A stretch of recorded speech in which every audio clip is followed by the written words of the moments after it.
Welcome to the Beverly Hills Bar Association's International Family Law Series, focusing on the US, UK, and France in practice.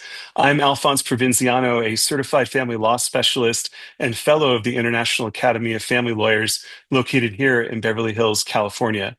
For this episode, which we filmed in London, with special thanks to the European chapter vice president, William Healing, at his firm AFPBloom, and also to Delphine Eskenazi of Libra, Advocates of Paris, France, who is also the president of the Franco-American Bar Association.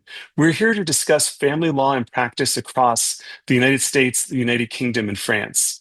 And a little bit about our guests. William Healing is an international family law solicitor and barrister with extensive experience handling complex cross-border divorce, financial, and child-related disputes involving multiple jurisdictions. And Delphine Eskenazi is a family law attorney whose practice focuses on international family law matters, including Hague Convention proceedings and cross-border enforcement issues.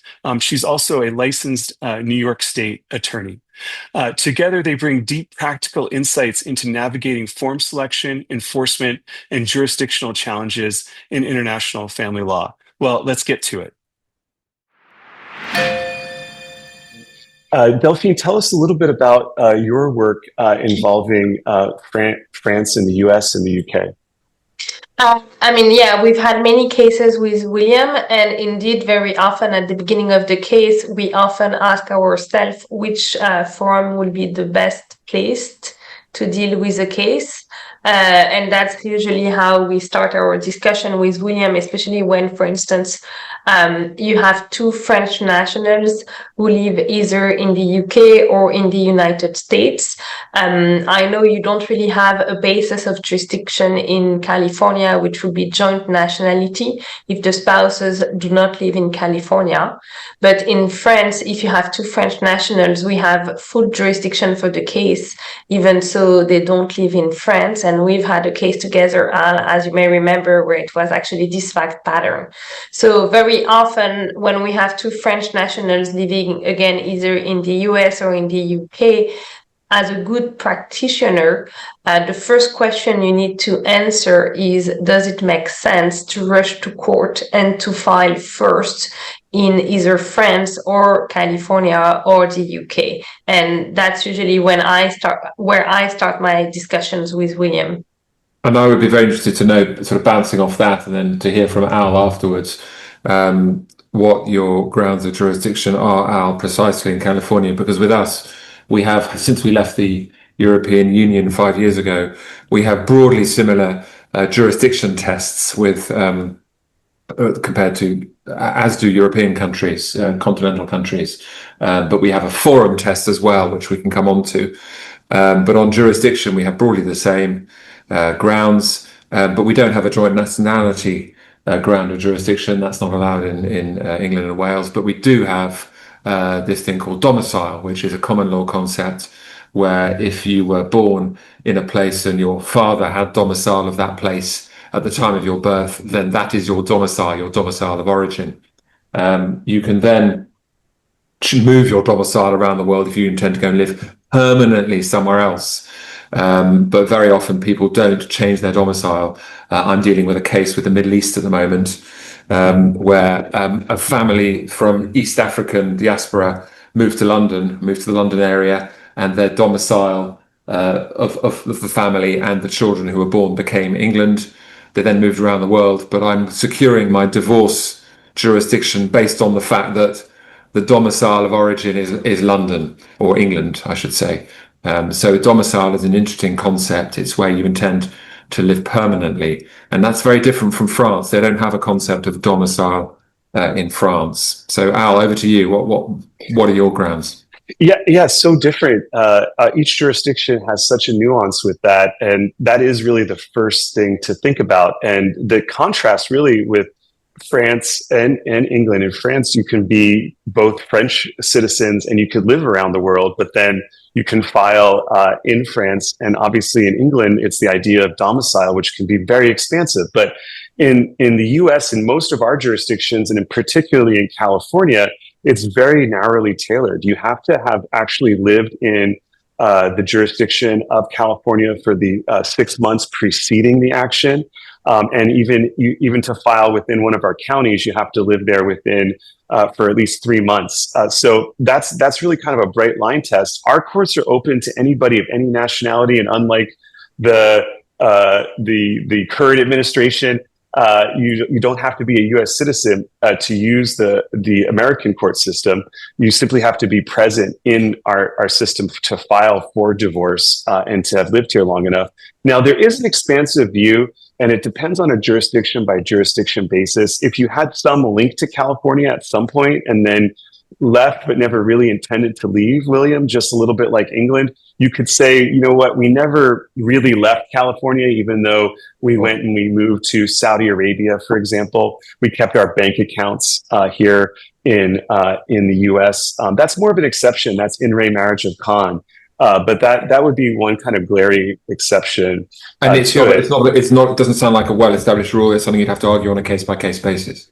Yes, yeah, it's not something that you would really do. And I think the really interesting thing for us is California, if you don't have a prenup, it's a bright line.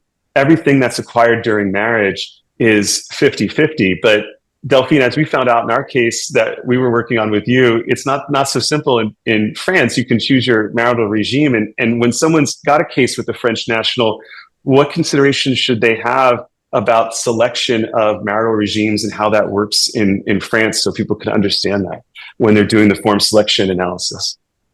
Well, I think that if you don't have if we're in the context of divorce proceedings and you don't have a prenup or a marriage contract or postnup, there is a misconception that if you do your divorce in France, you're going to be subject to the regime of community, which is the French default regime. A little bit like in California, the default regime is also community when there is no marriage contract or prenup. But it is a misconception in the sense that it's not because your case is before the French courts and you don't have a prenup that you will have the default regime of community, because probably unlike in California, to determine the material property regime, we have very complex conflict of law rules, which are very complex. I'm not sure I want to go into details right now, but the thing to remember is that the community regime of France would apply only if the spouses were basically living in France at the time of the marriage. And it doesn't matter that they got married in France. Like typically, I have a couple, they got married in France and then they moved to the UK right after the marriage. Actually, for many reasons, the UK regime has been widely considered as the equivalent of not a community, but rather a separation of assets regime. So, and again, that point can be challenged, but that's... I would disagree slightly with Delphine, but I don't want to bore... No, and I disagree too, but as you know, that's the way it has been analyzed for many years. And so in any event, the point I'm trying to make here is that when you do this analysis about what is the best form, you cannot just assume that if you do your case in France, you're going to have the French community regime just because you are in France. You need to go further than that and to analyze how our conflict of law rules are going to apply when it comes to determining the law applicable to your matrimonial property regime. So that answers, I think, your question. So yeah, that's just quite complicated, and it's really interesting because even Delphine, when you get married, you can go to a notary and you can even have a selection of your matrimonial regime. You can select community property, you can select separate property in France. So it is a lot more complicated, isn't it? Yes, it is definitely a lot more complicated than that. William, do you want to expand on the kind of criteria you will take into consideration as regard division of assets when there is no and actually I think this question of forum also plays out even if you have a marriage contract, because typically in our French UK cases or French US cases, even as regard marriage contracts, another important point is that a French marriage contract could be challenged more easily potentially in the UK or in the United States, because we don't have independent advice and financial disclosure. So that's also an element, and remember that was an issue also in our case. That's also an element to take into consideration when you try to determine whether it's better to do your case in France versus the UK or the United States. Al, would you like me to add to that? I mean, we're Yes, entering yeah. broad, quite interesting and complicated terrain here. There's a whole subject about whether England recognises marriage contracts from civil law countries more harshly or less than, say, common law prenuptial agreements. That's a whole interesting topic. Perhaps we can look at in a moment, because I've got quite strong opinions about that. What do you tell us? You get the case into your office, William, and it's got a potentially a French component, a U.S. component. What do you analyze when you look at it to decide what's the right forum for this case? What are the factors that you're considering? Right. So there are really two forum questions. There are what's best for your client, and right. Delphine has broached that subject already, which is really your first question. Your second question is, even if it's best for your client, is that forum going to be permitted by the judge? So we've looked already in this discussion at the jurisdiction rules, as in the rules of where you can start. Do you have domicile? Do you have nationality? Do you have residence? We have residence criteria here and in France as well, like you do, Al. But then the next question is, forum, will the court allow it? Are there sufficient connecting factors? And that's a forum test we apply here, a forum test you apply, I'm sure, in California as well. And are there enough connecting factors for the judge to say, well, in common law, in my common law discretion, I want to keep this case, or no, I want to kick the ball away and I want it to be decided in the other jurisdiction. And that's a discretion for the judge. And it's a bundle of factors of what the connecting factors are. Where are the assets? Where have the parties lived? How long have they lived there? How easy will enforcement be? How easy will the trial be? A whole bundle of nationalities. How many of those factors apply in your case? So that's what you look at on forum in terms of the legal forum test. So it could be, there could be advantages, and we'll talk maybe more about this for, filing in the UK for a client, what's good for the client, or filing in France. And I know in the case that Delphine and I handled, it was, well, if it was in France, there was an argument that our client could opt out of community property, even though the parties had lived there for maybe California for 20 years. There was maybe some way that they could argue for separate property in France. And so, what we have in California is an inconvenient forum or a forum non-convenience motion that you can bring. And you can argue, for example, that the U.S. is not the right forum. And it can be based off of the fact that even though there's the jurisdiction in the U.S., all the public and private factors make it such that it's an inconvenient place. For example, the state of California doesn't have an interest in viewing this action. Maybe the parties are too distant. And then also it may be too difficult. It may be too challenging. So how many translations of documents do you have? How many witnesses do you have to have that come from abroad? How much is the cost to the private parties? And would it be easier to do it in the foreign jurisdiction? And that we're talking about in the old days where you have to have witnesses to fly out from Europe. This could be an additional $100,000 that get added to the case. And you're talking about, French property experts, notaries, etc. That could be very challenging to do.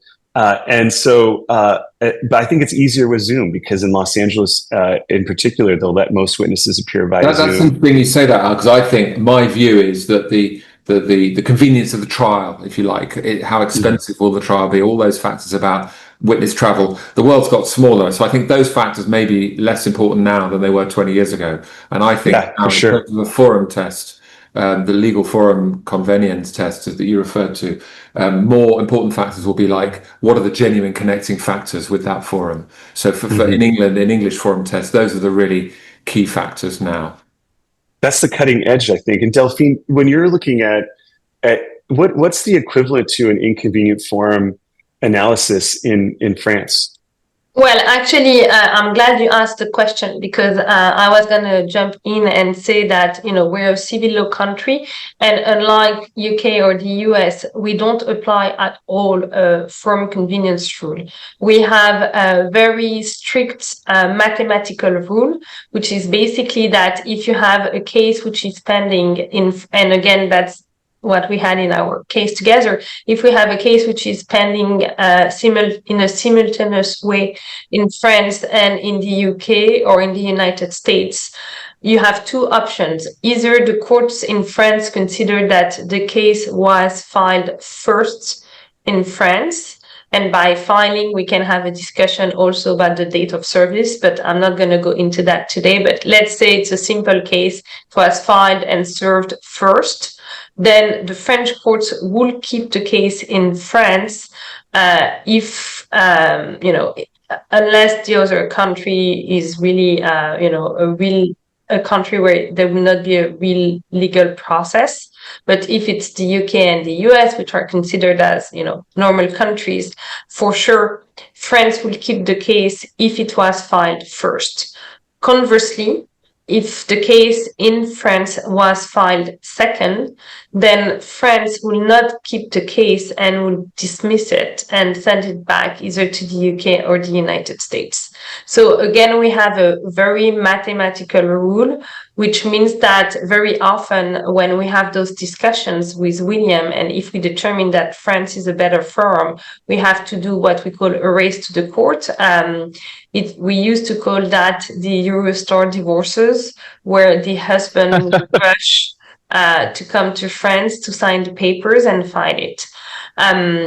Now, there is one caveat to this, which is that even if France will keep the case, because in the US or in the UK, your criteria is different, we could be in a situation where there will be parallel proceedings ongoing in both countries, because potentially we could be in a situation where France is first in time, so we keep the case, but then in California, your courts consider that, they're the better forum and they decide to keep the case. And so potentially we could have parallel proceedings between France and California.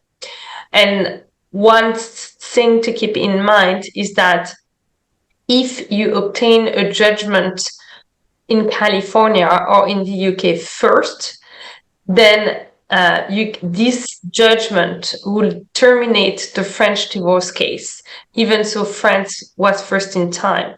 So the conclusion of that is that even if you lose the race to the court, you may win the race to the judgment. And at the end, what really matters is not who files first, but really who gets a judgment first.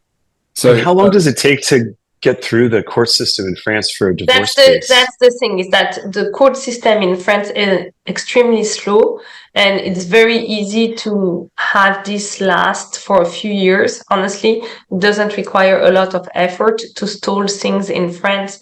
And so part of the strategy could be to stall things in France and get a judgment in the foreign court in a quicker way, and then use this judgment to basically terminate and supersede the French divorce case. William, have you been involved in yes. For people in LA, they may not know the Eurostar, but that's the train that travels between London and Paris. Have you been involved in, somebody's got to get on a train? Yes, quite a few, including ones where people have had to go and pick up their civil documents at a town hall, for example, in Bordeaux in southwest France, and then had to go and get some more, maybe a birth certificate in their home in the Côte d'Azur in the Mediterranean, and then rush up to Paris to bring all those papers to the lawyer in time to try and beat the London divorce. So our divorces take about 6 months. There are cases, for example, in I know we're talking about US, France, England, but in the Middle East, there's a secular court now in one of the Emirates where you can get a divorce in 30 days. And this is helping expats Now, it's very helpful if you're the Wow. person who wants your divorce in 30 days. It's less helpful if you're the spouse in London who wants their divorce in London.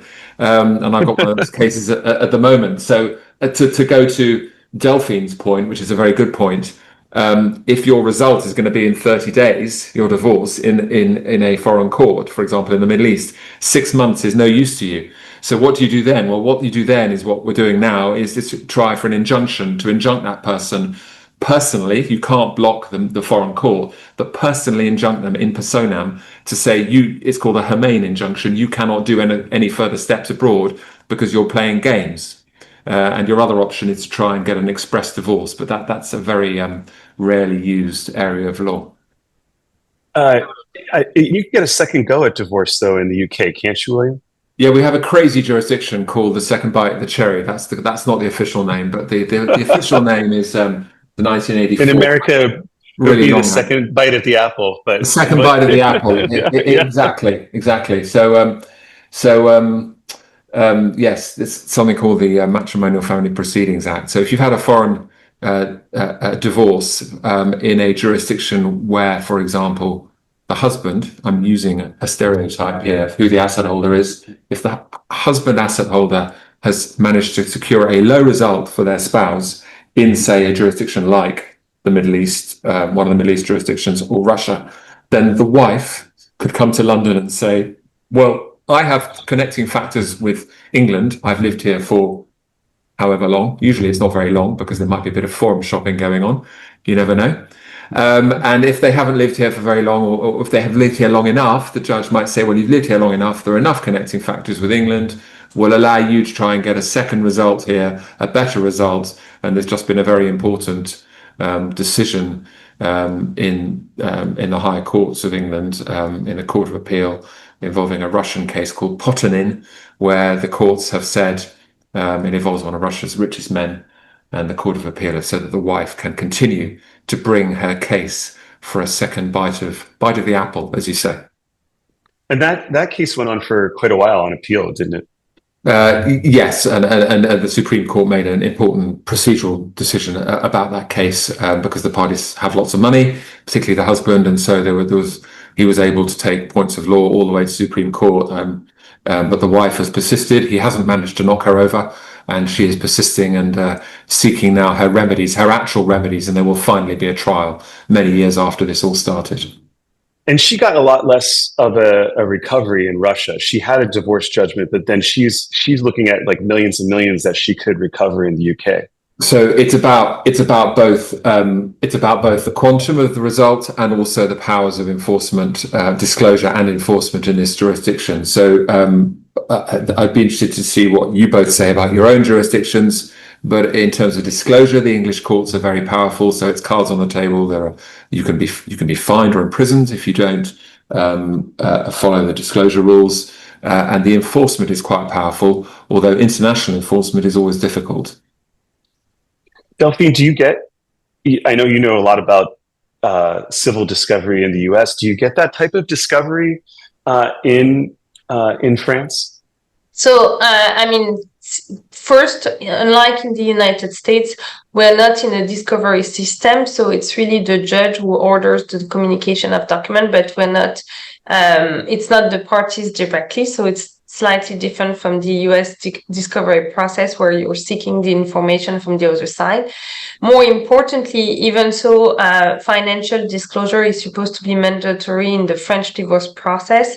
The coercive power of a judge to get to a good financial disclosure are much less stringent than what they will be in the UK or in the US. And if I summarize it, it's quite easy to lie in France. And unfortunately, it happens more often than it should. And it's also sometimes even a factor when considering direct forum. And I've had cases where I told William, let's do it in the UK. I know I'll get a better financial disclosure. So, in theory, it should not be like that. But in reality, again, we don't have strong compulsory powers if someone is really extremely reluctant to share information, especially if the assets are not located in France. And how does that compare with the UK, William? I mean, I know you said imprisonment. I thought we had strong discovery laws in California. You can actually imprison somebody for not complying with disclosures? You can. It's an ultimate sanction, and usually it has, for example, the judge may order a brief sentence of imprisonment in a rare extreme case as a suspended sentence, which will have a deterrent effect, and usually the person then complies. Although not in the case of a French client I had a few years ago who didn't follow my advice to give discovery, and eventually we were getting towards the trial. She decided she didn't like my advice, so she then decided to represent herself, and then without a lawyer. She was in France, so she was sort of, as it were, cocking her fingers at the court and saying, well, I don't care, and from her French chateau or whatever. Eventually the English judge got fed up with the non-participation, perhaps the slightly French attitude, if Delphine doesn't mind me saying, towards the English court. And the judge made an order for her to be imprisoned. I suspect she never came back to England because there was an order out for her imprisonment. So she has a warrant still, probably. If she comes into the UK, they would enforce that? Well, the case is now over. A final judgment was made. I understand it was a reported case, so a final judgment did eventually get made about the outcome involving valuable alpine chalets and so on. Wow, that's amazing. I mean, you can actually get that kind of a sanction, but like you've mentioned, it's a rare case. And obviously in the US, we have a lot of what we do in divorce cases, we do depositions of the parties and third parties. Delphine, do you have anything like a deposition process in France where you can have the parties sit down and be examined before a trial occurs, or is that not an option? Okay, so it's absolutely not.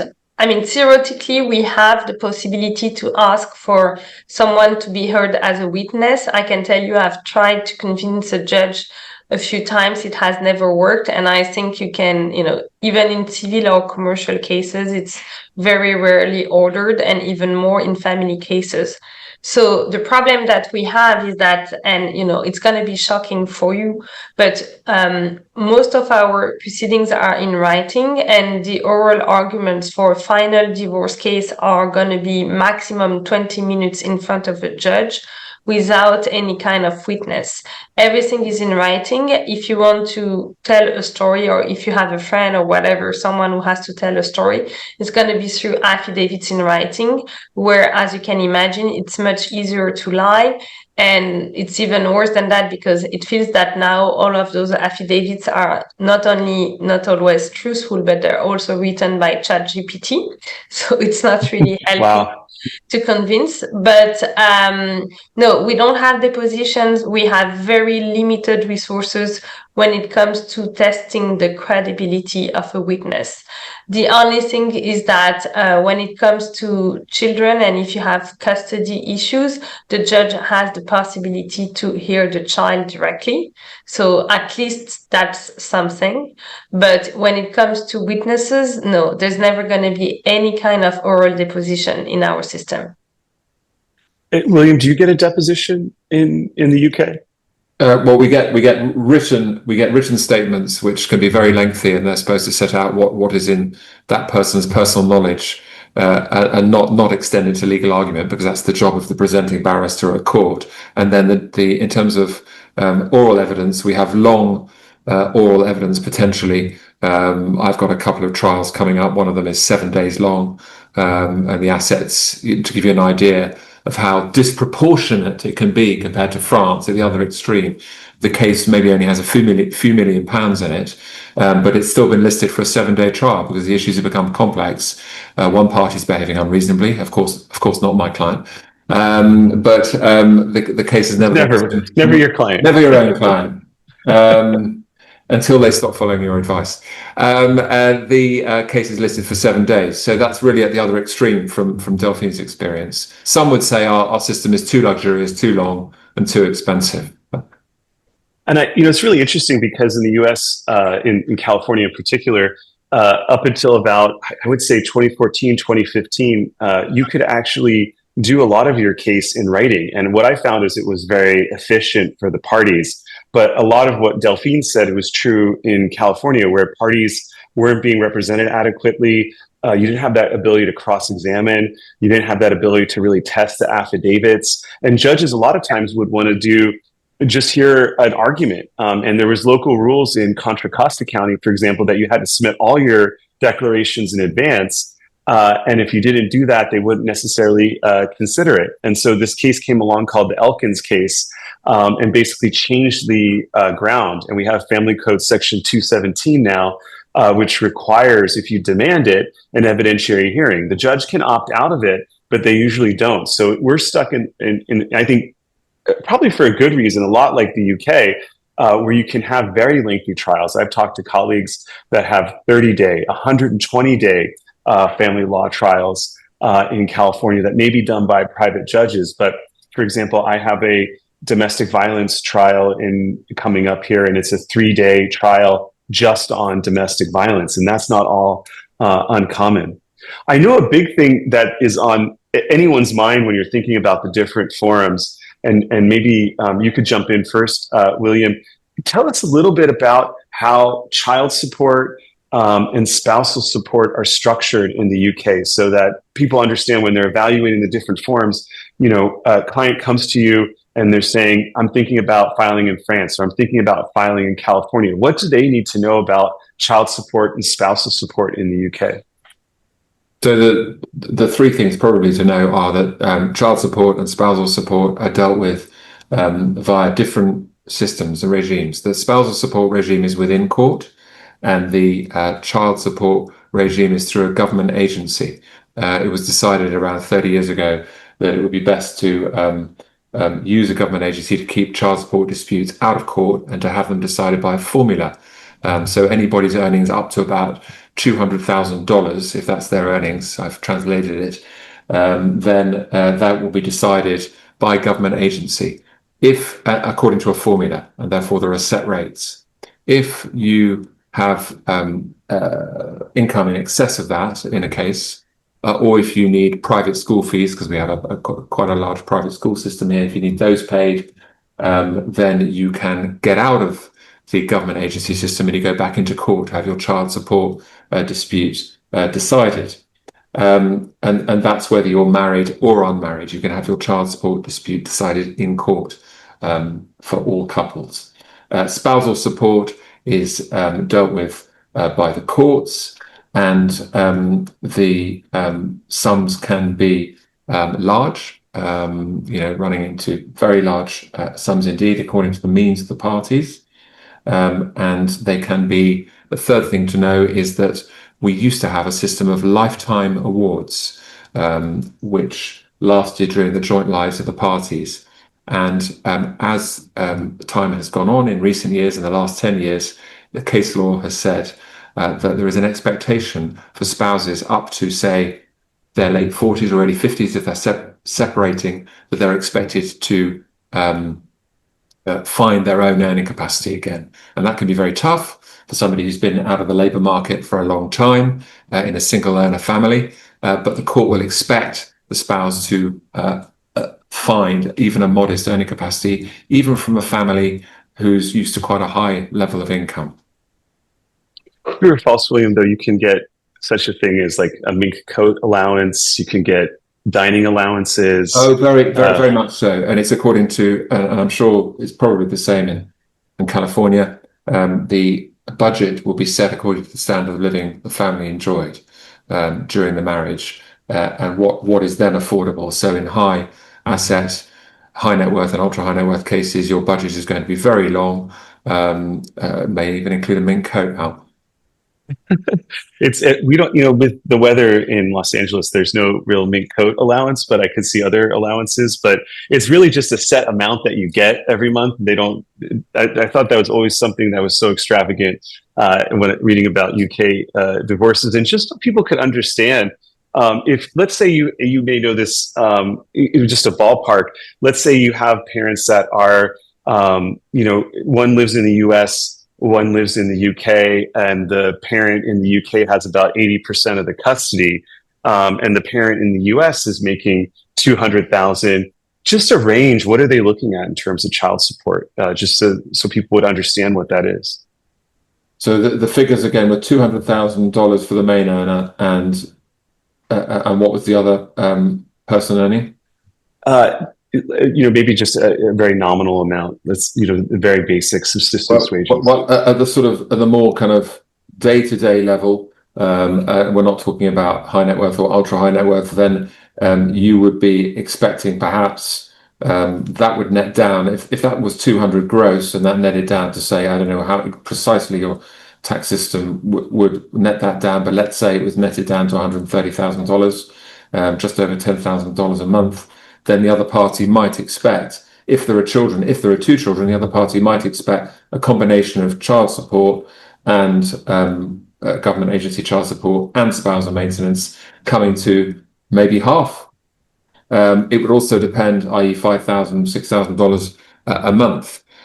It would depend obviously on what the housing situation is. So the court's going to look at reasonable needs, because if one party has already got a house and the other party has to house themselves, then they will have a higher budget requirement. So that might bring the figure down if the recipient already has a house. And that's fascinating, very financially generous. Delphine, in your experience, client comes to you and they're thinking about US versus France or France versus UK for support. What do you tell them? How do you evaluate your forum in comparison to other forums, and what can you expect for support obligations in France for child support and spousal support? Okay, so that's where it's, I know your question seems easy, but actually for us, it's not an easy question, because another misconception, and I know we're full of misconceptions here, but another misconception that people often have is that they think that because they're going to be before the French courts, French law applies. And that's a mistake that obviously William knows by now, but that some practitioners ignore, and that you need to keep in mind. Because the law is that this issue of support obligation, whether it's child support or spousal support, it's normally governed not by French law, but by the law of the place of habitual residence of the maintenance creditor. So typically, if you have two French nationals, and let's say we have a French marriage contract and you decide to file your case in France because you consider that it will be less risky when it comes to the validity of your marriage contract. When it comes to this issue of spousal support, because if it's two French nationals living in California, the maintenance creditor will be living in California, and the law applicable to this issue of support will normally be by default California law. And same with England. And you could argue that French law applies only if you can demonstrate that France has closer links to the marriage and the couple than, California. And it's actually not that easy to prove, especially if you have a couple who's been living in California for the past 20 years. So what it means practically is that you're going to have a case in France heard by a French judge who has absolutely no idea how support law works in California. You're going to provide a legal opinion by your favorite California lawyer, obviously you, Al, telling me that, spousal support in California will be this amount. And then on the other side, even so, I'm sure you're completely correct. I'm sure they can find someone who says, no, what Al is saying is completely untrue. In this case, the support obligation in California would be much lower for this reason, this reason, this reason. And so basically, we're going to have a judge in France who has to decide this issue based on the foreign law with two contradictory legal opinions and no possibility of having them heard in court, remember, because we don't do cross-examination of experts. So it's tricky, and in cases like that, it can go basically in every direction. But so that's one of the things to consider, which is that if you do your case in France, you're not certain that you're going to get French law. And I always say that if it's a foreign law which applies, it's better to have it applied by the real judge that by definition knows his laws, rather than by a French judge who just gonna put a coin in the air and see how it falls, basically, when deciding which opinion is more right than the other. And it's all done in writing, so it's so hard because you don't get to cross-examine the person and the underpinnings. Yeah. And is it something where you can get a clean break in spousal support? Yeah, so I was gonna get there, but let's assume French law applies because it's a normal French case, or again, there are closer links to France than California. The rule in France is that when it comes to spousal support, by default, if the party's financial situation allows it, it should be a capital. It's supposed to be a lump sum amount. And we have many factors which are similar, I assume, to your factors, like the duration of the marriage, the number of children, the resources, financial resources, retirement rights, whether one party has sacrificed his or her career to help the other spouse career. I mean, we have many subjective parameters. And so at the end, it gives you an amount which is normally in capital, and which generally is seen as being less generous than the amount that at least you would have obtained to cover the needs in England. I'm not so sure it would be true with California, because I understand in California you have tables, so not so sure that spousal support is that generous in California, but it is for sure seen as being less generous than in England, generally speaking. And the only thing is that if the parties cannot allow to have a clean break because there is not enough capital, then it can be an amount which is paid over time. And can you get lifetime support, Delphine? You can, but it's very, very rare. It will occur only in circumstances where really there is not enough resources. Even if it's paid over time, the normal time period would be a maximum of 8 years. And also, the one thing to remember is that if the maintenance creditor is a French tax resident, unlike in England or in California, spousal support and child support are taxed in France. So you're going to pay taxes on the amount. And there is an exception to that, which is when the amount is paid as a capital. So if you have a capital which is paid within 1 year from the date of your divorce, it's tax-free.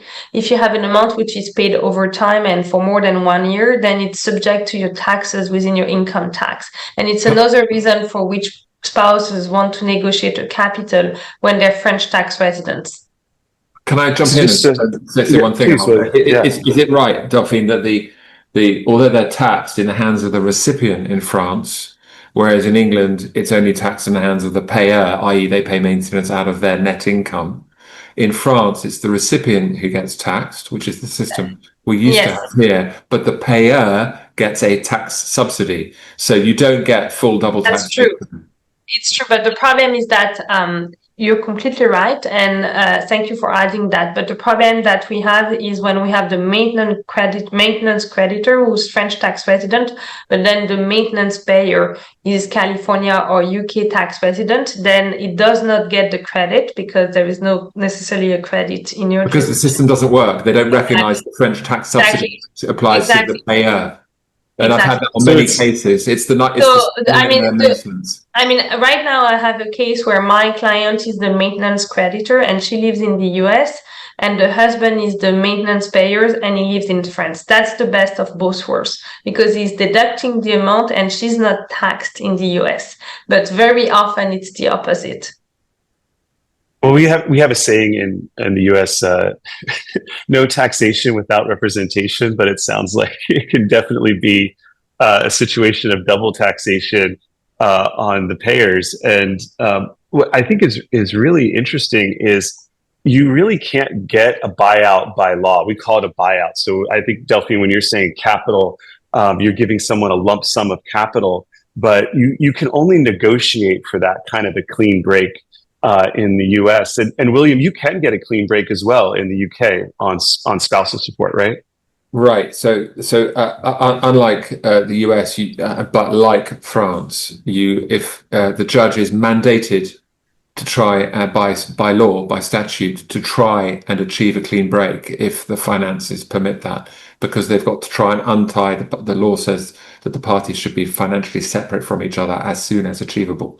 So you can either have an immediate clean break if there's enough capital, and that's always what we try and achieve for provision in our prenups. If there's enough capital, you want to make sure that the maintenance is bought out, to use your phrase, or you can have a deferred clean break, perhaps in a few years. Now, a common scenario would be, because in England, and we can draw the comparison with France and California, in England, since 2000, you've been able to share pensions. So pensions can be shared, meaning directly. So we have a generous system, I say generous, a sophisticated system of private pension savings, a huge pension industry of private pensions in this country where people save either through employer contributions or private ones, and therefore they can amass quite big pensions, sometimes running into millions of pounds.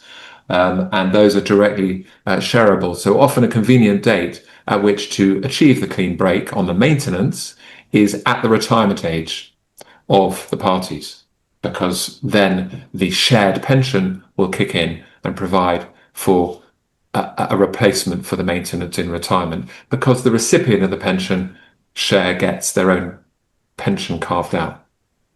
That's very interesting. And I would say in the US, what's very similar in California is that the pension, retirements, 401ks, everything acquired during marriage is community property.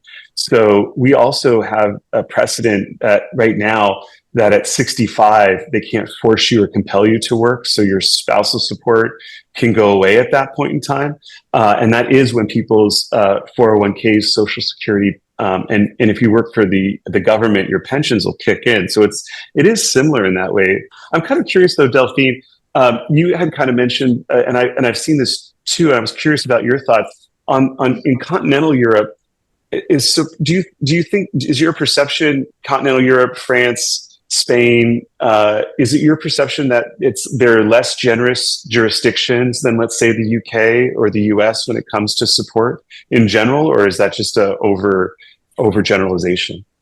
I think in Europe, you have really very, very different situations. So you can't make a generalization. I mean, France, for instance, is not generous compared to England, but actually France is probably more generous than a country like Belgium or even Switzerland. So, I mean, it's all a matter of comparison. I don't think that you can, and Germany is not, I mean, actually, funnily enough, I think France is probably seen as one of the most generous countries within continental Europe, even so it's seen as not generous compared to England. So, and why do you think that is? Why is France considered more generous? Because it's true, but well, for instance, in Switzerland, they really encourage women to start working again. So they're gonna take a very strong position against women if they don't start working again. In Belgium, it's very hard to get any kind of support for more than 3 years, and the amounts are less important. In Italy, it's the same. It's not going to be a capital. It's going to be a less important amount. I guess it goes to the definition, to sociological backgrounds. I don't know the role of women and men generally. Maybe because French, French men always cheat on their wife. They've been more generous with us. I don't know. Just kidding. It's really amazing. For us in the U.S., for example, we in California, you're kind of in a bubble sometimes if you're not working on interjurisdictional cases. But to listen to you, Delphine, you probably on a regular basis, you've constantly got to be thinking about the different jurisdictions around you and knowing what the different rules are because of the interplay of all your clients.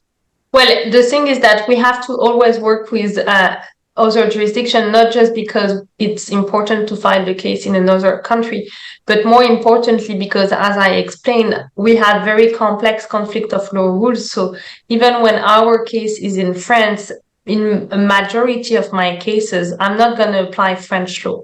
I'm going to apply a foreign law. So we have to argue about foreign laws all the time, really all the time.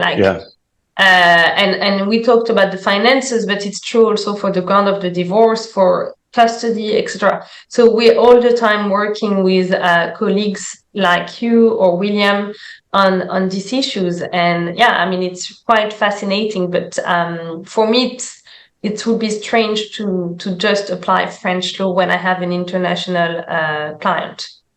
And see, that's so different than in California, but you could look at our neighbors. So California will only apply California laws. They won't look at another, actually. Yeah. But if you go to Nevada, for example, Nevada is, as ironically, when it comes to support, a lot like France, because people come from all over the country, and they used to and still do have very liberal rules on how quickly you can get divorced. But they have that system where you have to apply the laws of the state that you are resident in. So you could get divorced in Nevada, but they'll apply California laws. So it's really an interesting thing to think about. You may have a case in France, but they're going to apply California law, or they'll apply the UK law to their support analysis. Truth to be told, I would say that at some point, if the exercise is too complex, it's also a good incentive for people to try to reach an agreement. Right. And in reality, probably like in the US, we have I'm really always trying to get, this resolved on an amicable basis. And I think that the more complex your case is, also in terms of, which law applies, the more likely you are that you're going to push for a settlement. Now, something that really comes up, and I wanted to get your input on it, is, and we see this in a lot of international cases, is there's a component of a move away. And in California, what we mean by a move away is there's going to be a parent in one country that stays and resides in that country. Let's say, for example, stays in the UK, and there's a parent with less custody in the US. But maybe they both originated in the UK. Both parents lived in the UK. One goes to the US for work.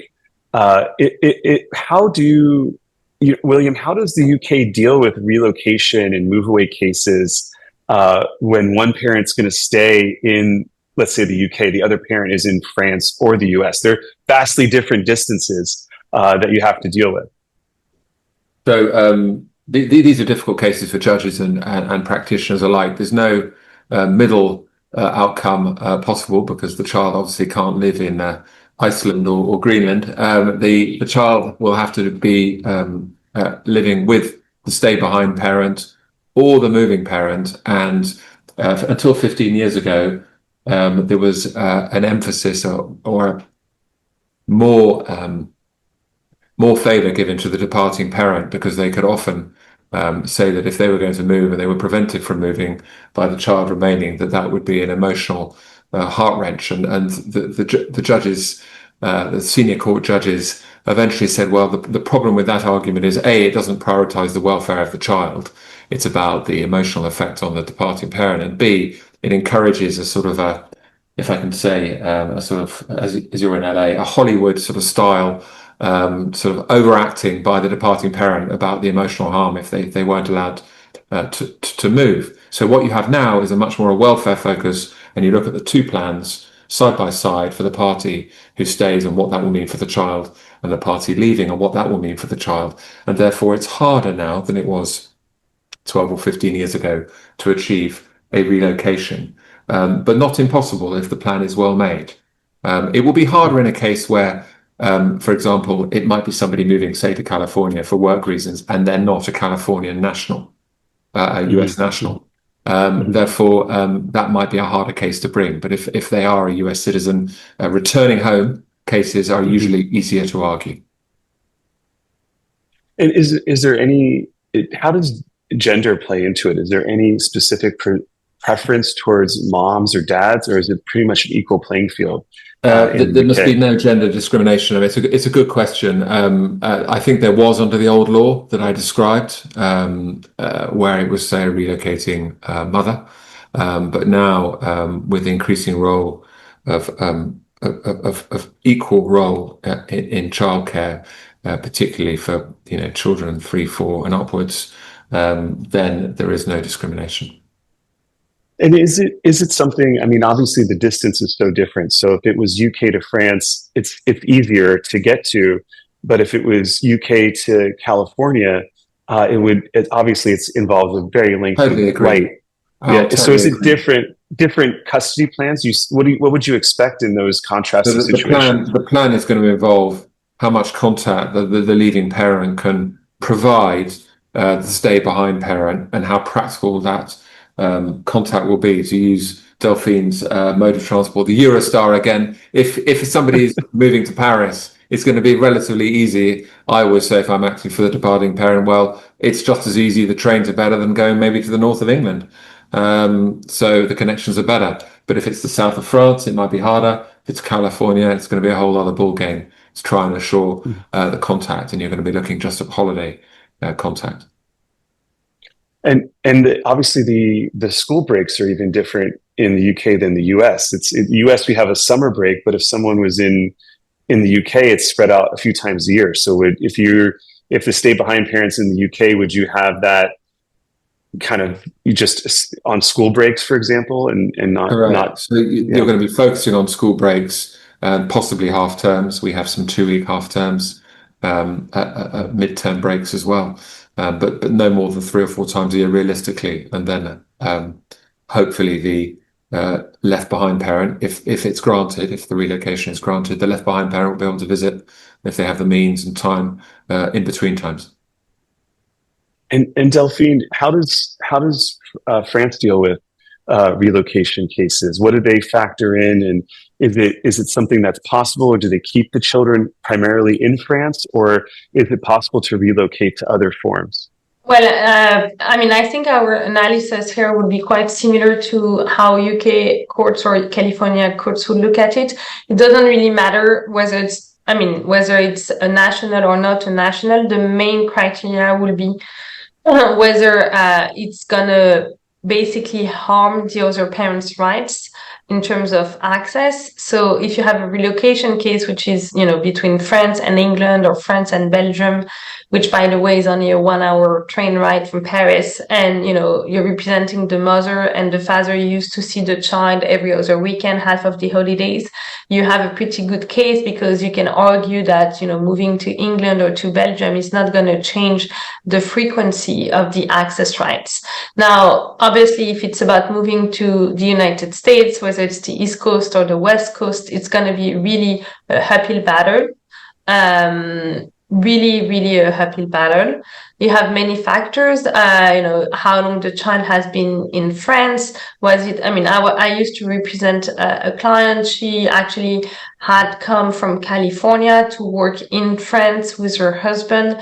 She had a very high paying job for a California company. And we could prove that from the very beginning, it was agreed that she could be in France only for 2 years, because the company will not allow her to stay for more than 2 years.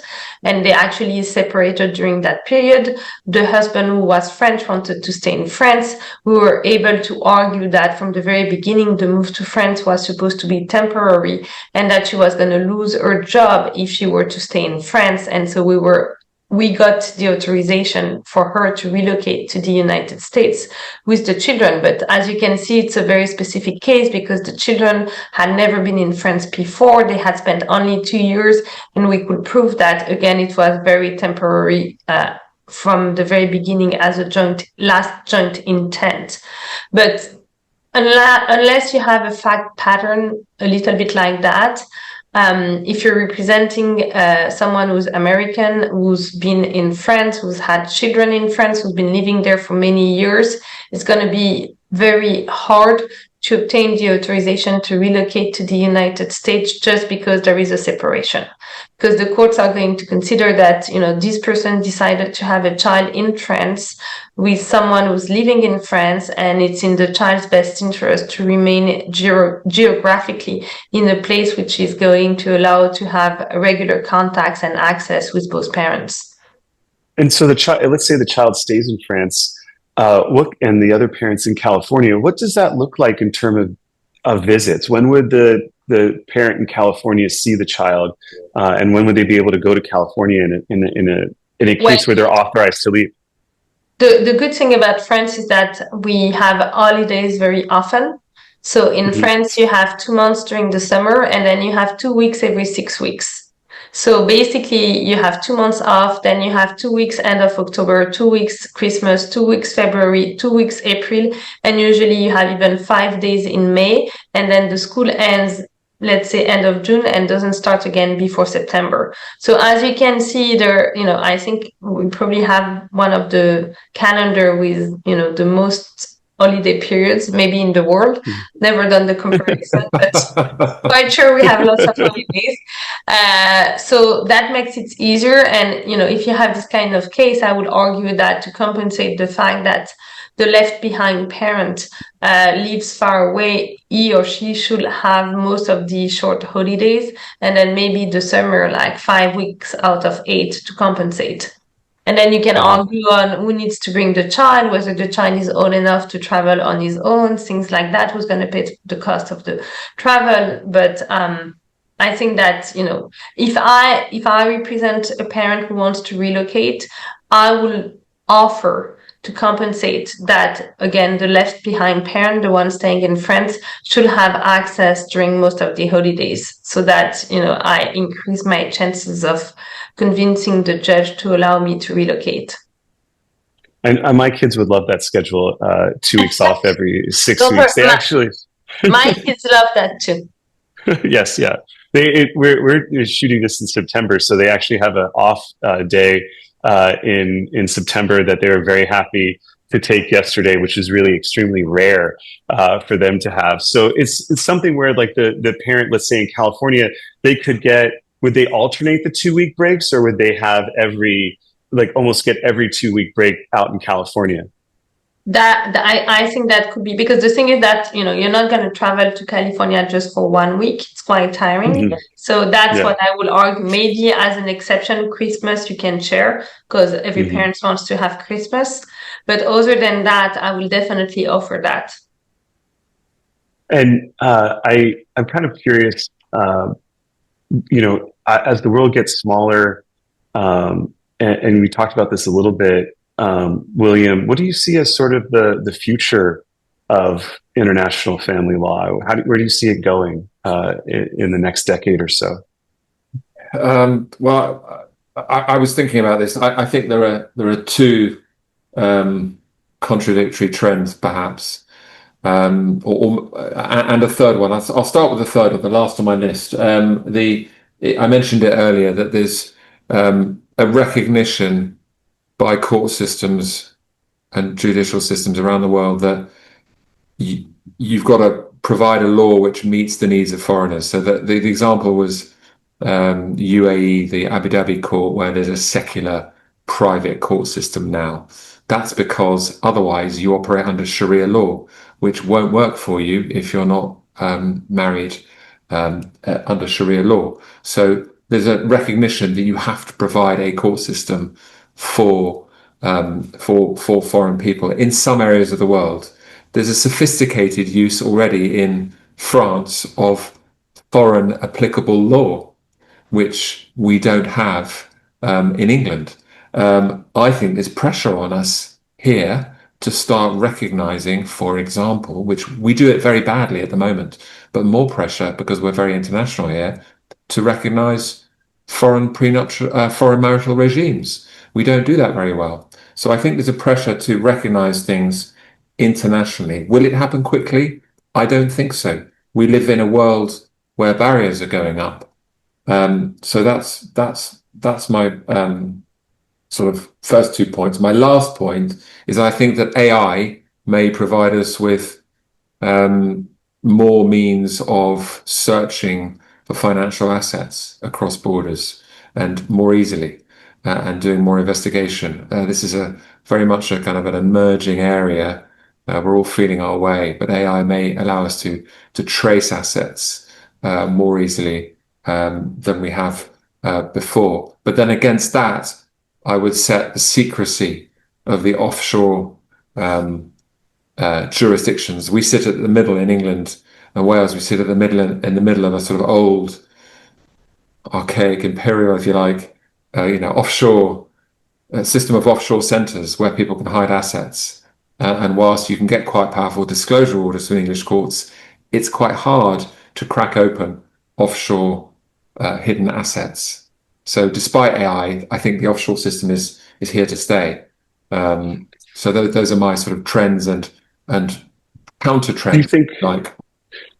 Do you think the UK should have a more French system in a sense for foreign people, or what's your vision for how the UK should have meet the needs of foreigners in a different way? It does, as I said earlier, it does it badly at the moment because it doesn't properly recognise foreign marital regimes in a divorce settlement because we apply English law. We don't recognise it. My view is we could better recognise them, because it seems odd that if a Californian comes to London with a prenup, we'll open the door to it and say, we will recognise the prenup provided it's basically fair. We'll recognise it. And will not leave that person financially without means completely. We will recognise it. On the other hand, if somebody comes to the English court with a very good marital regime, which Delphine has checked and approved earlier in the marriage, then the English court will, if it's separation of assets, for example, leaving the other party with very little, the English court will step in readily and try and rewrite it all. Now, that seems to me to be quite an inconsistent approach between a French document and a Californian document. And Delphine, where do you see the future of international family law as you sit in Paris? We see, and if you're listening to this audio, Delphine has a great background of the Eiffel Tower, but where do you see the future of going? Two things. The first thing is that I agree with everything William said, but I've seen it, at least in our system, the budget for courts tends to become even, every year it's less and less, and there is a very, very strong push by the government for everything related to ADR and mediation and, collaborative law. Now, in France, it has become mandatory for custody cases, for instance, to prove that you've done at least one mediation session before you can file your case. It hasn't been mandatory for divorce yet, but it's becoming mandatory for general child dispute custody. Child custody dispute cases. So generally speaking, I think that there is a very strong push towards ADR, which I'm very much in favor also. So that's a good thing. I'm in line with the trend. And even in international cases, like we discussed before, the cost can be sometimes, enormous, especially if you have to use foreign experts. So for me, the trend of family law is really to encourage people to go through ADR. And relating to that, I will say that one ADR that we don't use so much in France is arbitration, which is not really an ADR, but it's, I would say, an alternative way to deal with disputes. And so even in cases where people are not ready to mediate, I still think that arbitration could be a good alternative remedy. And it's not at all used in a widespread way in France. But I will definitely think that it should be one of the upcoming trends for the next decade. And it will, and if arbitration is in place, it could allow to resolve cases without having to file first and without having these, firm disputes, by having, for instance, one arbitrator who's based in France and one arbitrator which is based in California. And then, it resolves a French-California case without having to file first in one country. And you think that would probably be more expedient, really, if there was some form of international arbitration? Be more expedient. It will allow parties to keep control of the process, and it will be a better protection when it comes to privacy.